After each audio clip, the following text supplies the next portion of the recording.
बरसेगा।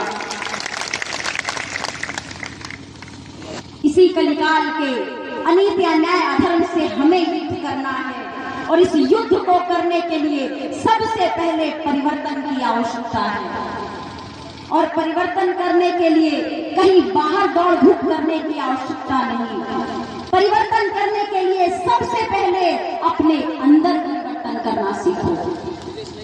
स्वयं के विचारों में परिवर्तन करना सीखो।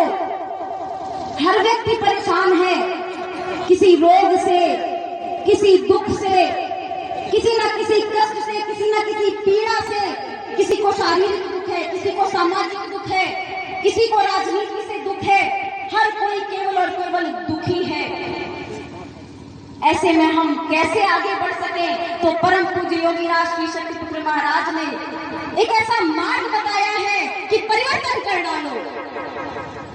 अपने घर से शुरुआत करो, अपने विचारों से शुरुआत करो।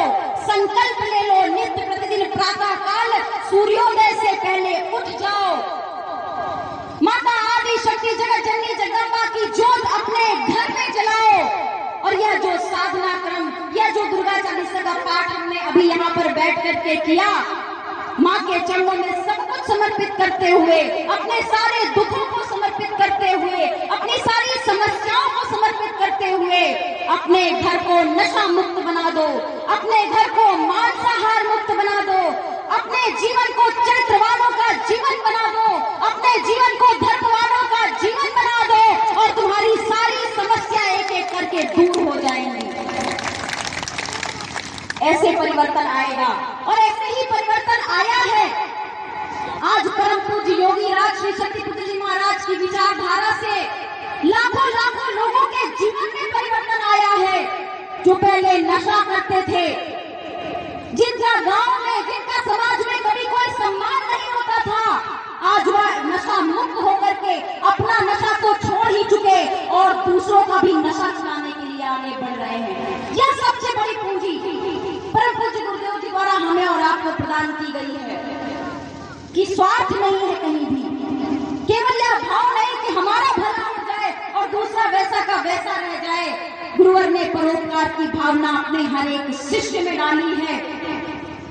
उस पंच ज्योति शक्ति तीर्थ सिद्धाश्रम धाम में जब आप नशा मुक्त होने के लिए जाते हैं तो परम पूज्य गुरुवर बहुत मुस्कुरा करके नशा करने वाले व्यक्ति को समझाते हैं कि बेटा जीवन की सारी समस्याएं दूर हो जाएंगी, केवल नशे का त्याग कर दो। क्योंकि गुरुवर जानते हैं कि उस व्यक्ति का जीवन यदि विषमताओं से ग्रसित है, उसके घर योग यदि बाधा बने हुए हैं, यदि वह अपने घर से उन्नति नहीं कर पा रहा, यदि वह अपने जीवन में विकास नहीं कर पा रहा, तो इसके मूल में केवल एक ही कारण है कि उसने अपने घर को मंदिर नहीं बनाया, उसने अपने तन को मंदिर नहीं बनाया। सबसे पहले अपने तन को मंदिर बनाओ, अपने घर को मंदिर बनाओ, अपने गांव को मंदिर बनाओ। एक न एक दिन ऐसा अवश्य आएगा कि हमारा देश मंदिर बनेगा और उसी लक्ष्य को लेकर के हम और आप काम कर रहे हैं। इस गांव में भी इसी लक्ष्य को लेकर के परम पूज्य योगी राज श्री शक्तिपुत्र